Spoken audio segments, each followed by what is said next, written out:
To you Virgos.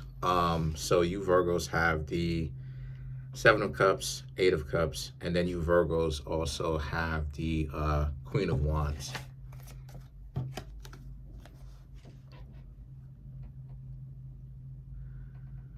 So hopefully you can see it, right? So these three cards right here, let's see. Uh,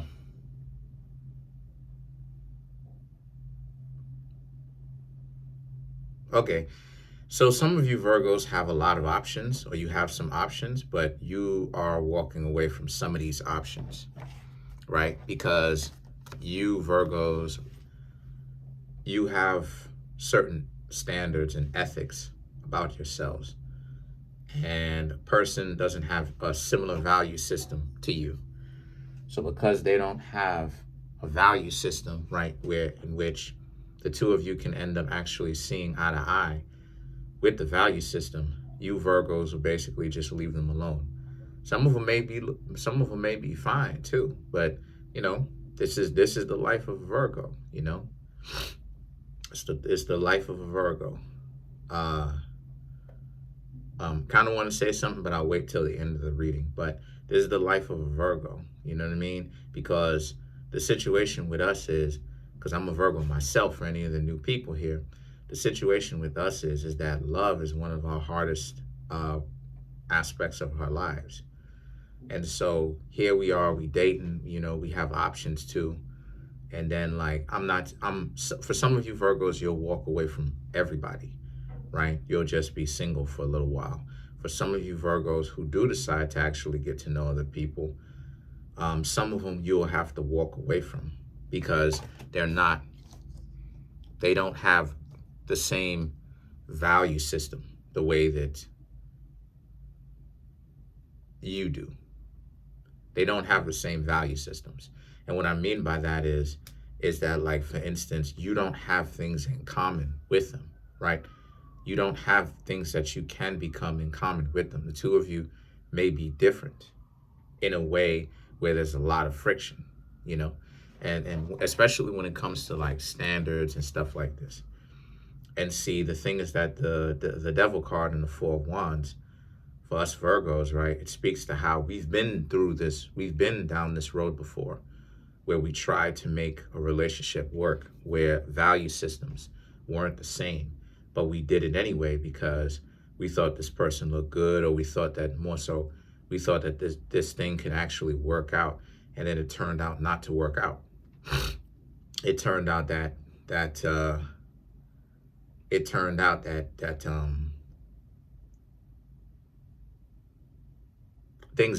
things weren't really would have been able to work out because this person disrespects themselves. See, that's another thing too. Like, people spend so much time trying to convince every other body or everybody else that they respect themselves, and it's like, no, you don't. No, you don't. Because like a Virgo will tell somebody, don't do this, and the person wants to be hard headed because they want to. Oh, I'm gonna do what I want. Okay, but they so stupid because there's was with this, like, for instance, with the Scorpio friend that I had, right? I would tell this goofball, I would tell this goofball, you know what I'm saying, about obvious situations that would mess him up. I'm like, yo, dog, don't do that, bro. I'm like, bro, I'm like, bro, don't do that, my, you know what I'm saying? Don't do that, my dude. You gotta have your eyes and your ears open, bro. You understand what I'm saying? And he would, nah, I ain't trying to do all that. Like, he would try to do it essentially to have me, like, you know what I mean? Like, oh, nah, because you said that I'm gonna do that. And I'm like, bro, if you get your stupid behind in some danger, I'm gonna laugh at you, bro. I'm telling you now. Oh no, I know what I'm doing. I'm the one that's more romantically fun experienced here, if you know what I mean. You know, I'm a Scorpio. I'm the one that's more romantically fun. As far as, not, you know, not like that, but I mean, like, as far as he felt like since his body count was higher then it means that he had the authority, is what I'm trying to say, right? Because he had more girls up underneath his belt, right? More notches on his belt as far as romantically with these girls, he felt like it was a good idea to be able to tell me what to do, is what I'm trying to say, right? Now, me, I'm still a virgin at the time, you know what I'm saying? I'm still a virgin at the time, but I'm able to have enough discernment even at that age, right, to tell him don't do certain things because it's going to jam you up. He's like, oh, nah, I ain't trying to listen to that. I'm like, okay, you ain't trying to listen to that. This goofy goes ahead, does what it is that he does, and then what happens is that he gets jammed up, and then he comes complaining to me about it. I'm like, bro, I told you that I was going to laugh at your goofy behind, so I'm going to laugh, and I'm going to watch you sit through that messed up situation. So people will do little goofy stuff like this. And it's like and this is the thing that people don't understand. They're everywhere. Virgo, we're looking for a specific type. We're looking for a type of person that is more aware, that is ready to stop with this ego nonsense. Stop trying to be in competition and go after people because you can't tell me what to do and I'm the boss. Oh, I'm strong. That type of goofy nonsense. You're so mighty to the point of stupidity. You're so mighty to the point where you know what I'm saying? You know what I'm saying? Like you to the point where you sabotaging yourself. You're so mighty to the point of idiocracy. Like a person, I'm gonna sign on a dotted line for this $1 million contract. And this is just for an example. I'm gonna sign on a dotted line for this $1 million contract, but the debt that you're gonna owe is 1 billion, which is 1,000 times 1 million. So you'll owe 1 million 1,000 times. Stupid. Oh no, I'm gonna sign on this dotted line. If you sign on this dotted line, I'm going to laugh at you. Then they go sign their name on the dotted line. And then what happens?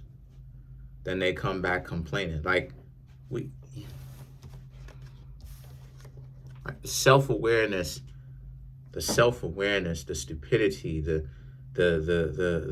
desire to be an idiot is so strong within some people sometimes. And that's the thing that us as Virgos, we can't take. We don't like stupid people. We don't want to associate with stupid people because we want people to be able to think for themselves. We don't want to, that's the thing, right? Like you have the Hierophant, the Ten of Swords, and then you have the Three of Cups, right? Us as Virgos, we coming in with a lot of power. And we have all the power in the world to pick and choose because we don't care if we get into a relationship or not. So we have a clear advantage. Right now, the Ten of Swords and the Three of Cups right here speaks to how we've been betrayed a lot of times. We know what that feels like. And so just now is when we just started to get, attention and, like it is, I said before, I didn't start becoming really appreciated up until 2000 and I want to say 2017, 2018, somewhere around there, 2009, somewhere around there. So,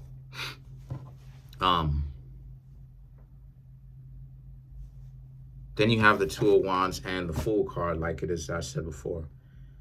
So, these two cards right here for you represents how a lot of you, again, a lot of you Virgos, you don't, and again, you have some people who don't know how to, it's like, they giving you issues for no reason. And so you Virgos, you excommunicate them. But it's like they don't want to stop being an idiot. So you got to leave them be. So let's clarify the Fool card.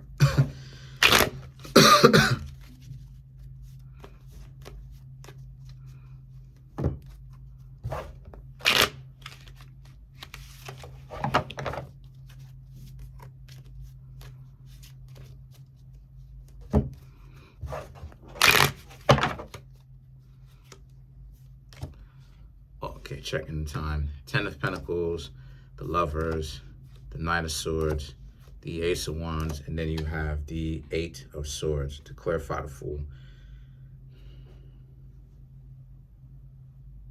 Yeah. The 10 of Pentacles, the Lovers, the Knight of Swords.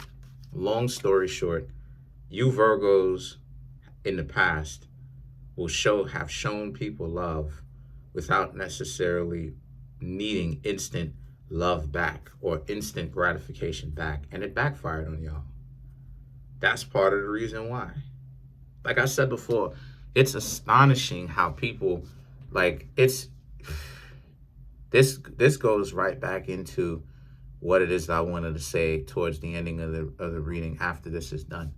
Because the 10 of Pentacles, the Lovers, and then the Knight of Swords represents how, you know, if you're a Virgo and you're not running any kind of game, you're transparent, right? You Virgos, you give love and you don't get it in return. And you're willing to wait on it, but they'll never give it to you. And see, the Ace of Wands and the 8 of Swords speaks to how, but they think that never giving us kind of attention and the love that we want is what's going to get us to stay. And when we don't stay, they get like, they get puzzled, like what exactly is going on. So again, I'm just seeing how a lot of us Virgos are able to do our thing because we know what love is, right? I've talked about it before. We are related to Set on a spiritual level, right? The Egyptian deity Set, right? I've talked about this before, right? You could pick that up. You could find this piece of evidence in a book called the Azosha. It's one of the most famous, not famous, books of all time. It's famous amongst the spiritual individuals, right? People who get down into people who are into buying books that are written by highly regarded magicians and stuff like this, right? So like grimoires and stuff like that, right? You know, I even have a couple of grimoires myself, but it's famous amongst those type of people, but then it's not famous to the majority of the world. And in the book, it basically talks about how the only like the I ain't gonna give too much of it away, but it basically talks about how Virgo, Aries, Scorpio, and Capricorn are all children of Set. And what I mean by that is, then you have the 4 children of Set in the Egyptian mythology, where it was the 4 canopic jars, where it was Horus, which was reborn as a child of Set. Then it was Hapi, then it was Hapanusaref, something like that, and then it was somebody else, but it was a jackal, a baboon, a hawk, and then a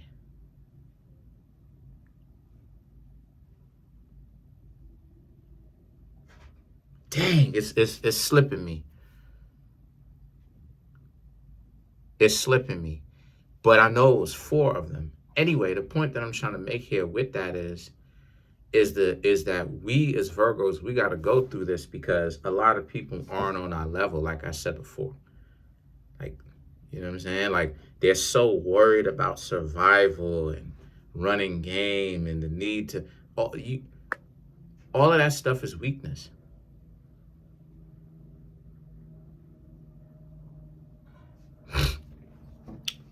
Them needing to constantly defend themselves is weakness because it shows that they've got something going on that they haven't healed from. Big hint right there. So what it is that I wanted to say is that, this is what it is, like reading this is what it is, why it is that I wanted to basically kind of, go overseas about myself and and check out what's going on. Not necessarily saying live there as of yet, but check out what's going on, because me personally, a lot of the people here are broken. They're in their ego too much. They're self-absorbed. Like, watching this from a young age coming up, how people don't use their common sense. They so desperately want attention. You know what I mean? So the situation for me is, and then not only that too, but also like, if I'm being transparent, right? Also too, wanting that kind of closeness with somebody, right? That kind of closeness. But then at the same time, it's like everybody trying to act like they tough. No matter what person who I'm talking to, they act like they tough. Oh, no, no, no. So all y'all broken then.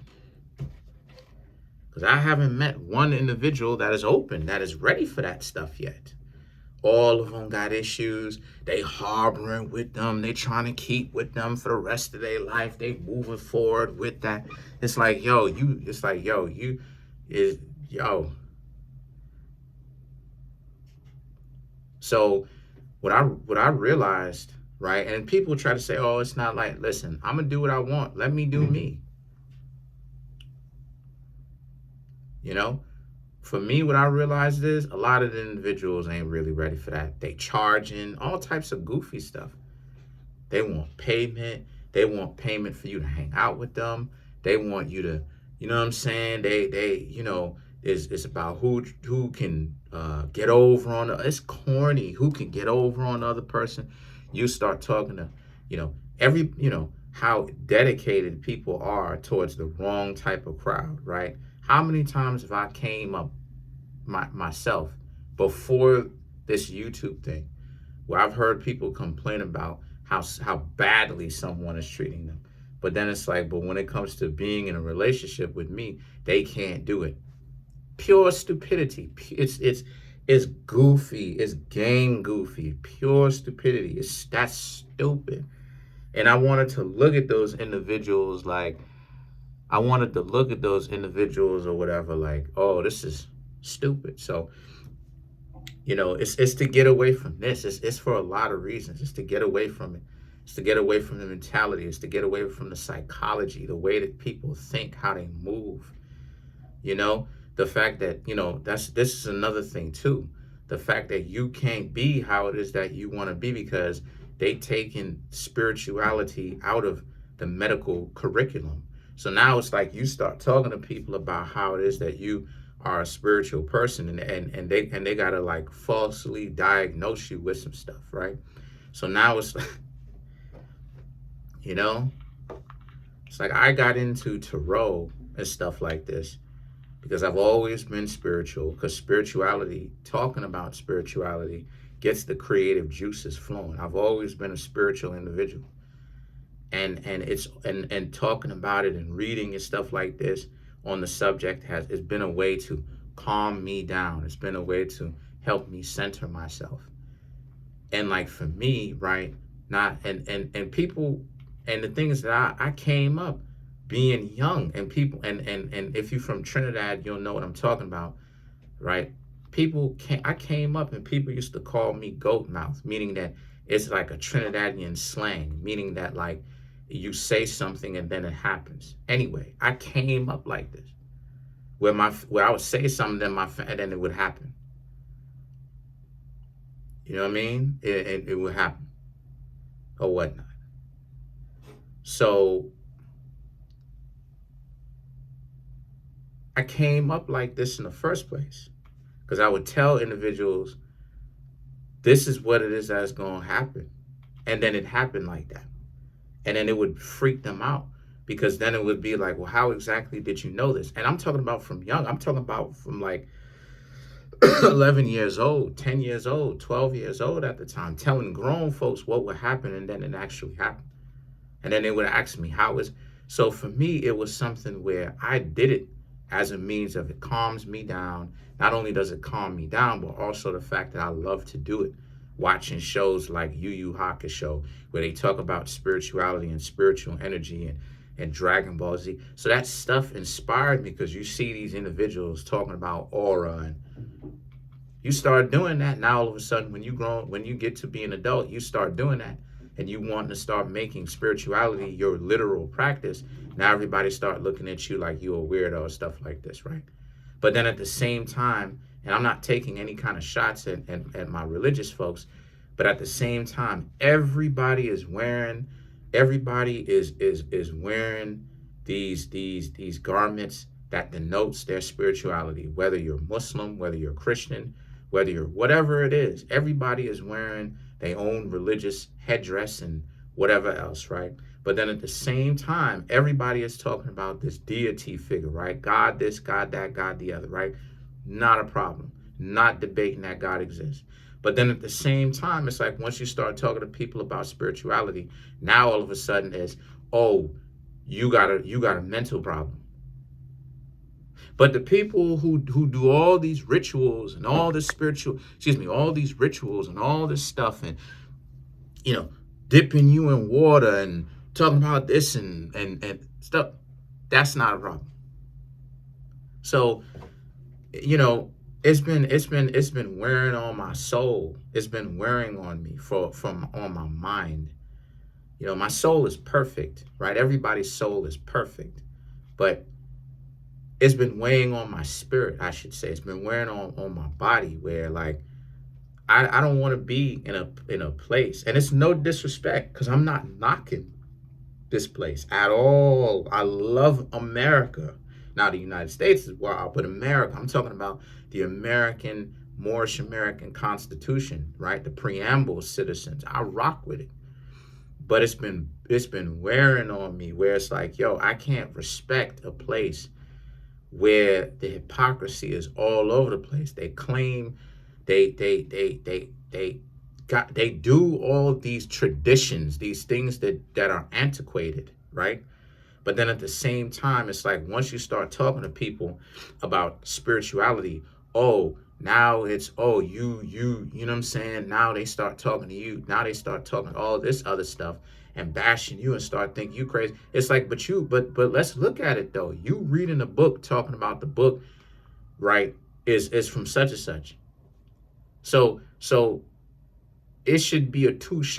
And then people will say things like, oh, well, I've had supernatural phenomena reading this book. Okay, touche. I've had supernatural phenomena by not needing a book. So we tied 1 to 1.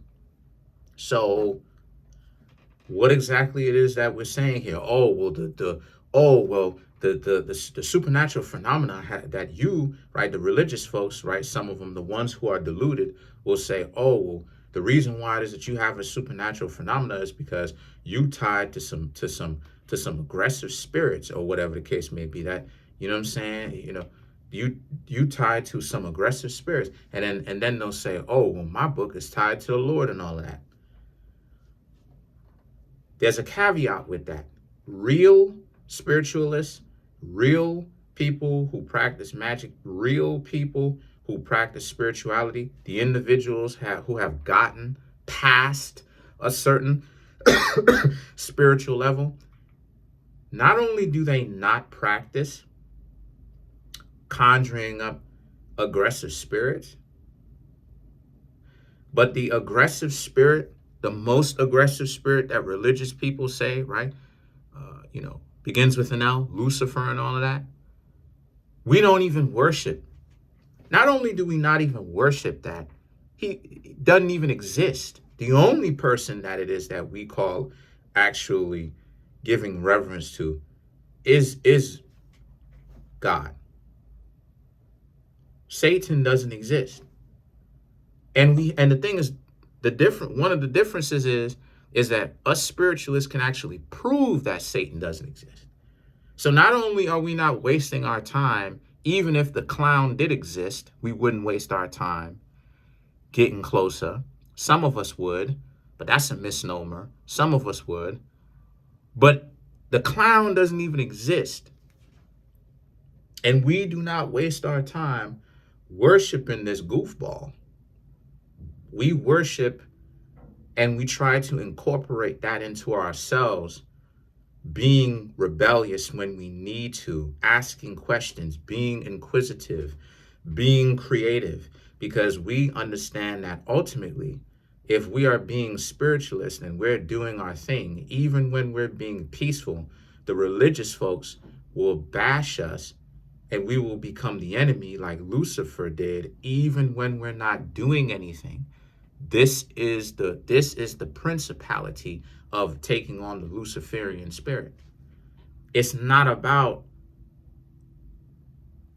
any of that. It's the fact that people, even if you're not on that type of time, people will still look at you like you Lucifer anyway. They'll still look at you like you the devil, because the way that you live your life is not the same way that they live their life automatically. And what do people do with people and things that they do not understand? They seek to tear it down. That's the code on it. But you'll have religious folks, not all, because some of them are very open-minded, but you'll have religious folks that are so caught up with bashing, they sound stupid. Either they sound stupid or they're working with an agenda, right? They're working with an agenda because they don't even be knowing what it is that they be talking about. When you talk to these uneducated individuals, and that's the thing that I strive to get away from. You start talking to people about meditation, they automatically think that you lost your mind. You start talking to people about having a spiritual situation, they automatically think that you lost your mind. And it has nothing to do with this. It has nothing to do. You start talking to people about having a broken heart. And and they completely take it out because they so goofy. They completely take it out of context. And then the next thing you know, now you essentially got to be the villain of the story. You talking about how you're heartbroken. You talking about how it is. You talking about how, I gotta go. These people. But you talking about having your heart broken. And you talking about how it is that because you had your heart broken or whatever, you trying to mend it because you as a Virgo, me as a Virgo, I've been through so much heartbreak where I've loved, I have liked, I have really felt something. Like I have really felt something for the individuals who I've dated, because I've legitimately tried to find the one for me or whatever the case may be. And I felt like such an outcast because of how difficult they were making it or whatever. This is before I even knew that they were doing it intentionally, right? And what to do with it. And then I have goofballs clowning me and goofing on me and talking this nonsense about how, the reason why it is that I'm upset, the reason why it is that I'm upset is because I can't pull a chick. And it's like, it has nothing to do with rejection. It has everything to do with when people play games with me and they jerk my chain, I'm unprepared to know what to do in the situation. And then they're going to sit over there and then try to disempower me by dictating to me, telling me how I feel. No, that's not it. How you going to tell me how I feel, goofy? Like, you sound stupid. How you going to tell me how I feel? So, but that's pretty much it, though. That's what it is I wanted to say. Like, it's, you know what I'm saying? Like, if and when I get this job, I'm serious. I'm gonna take a break from this country. That's it. Peace.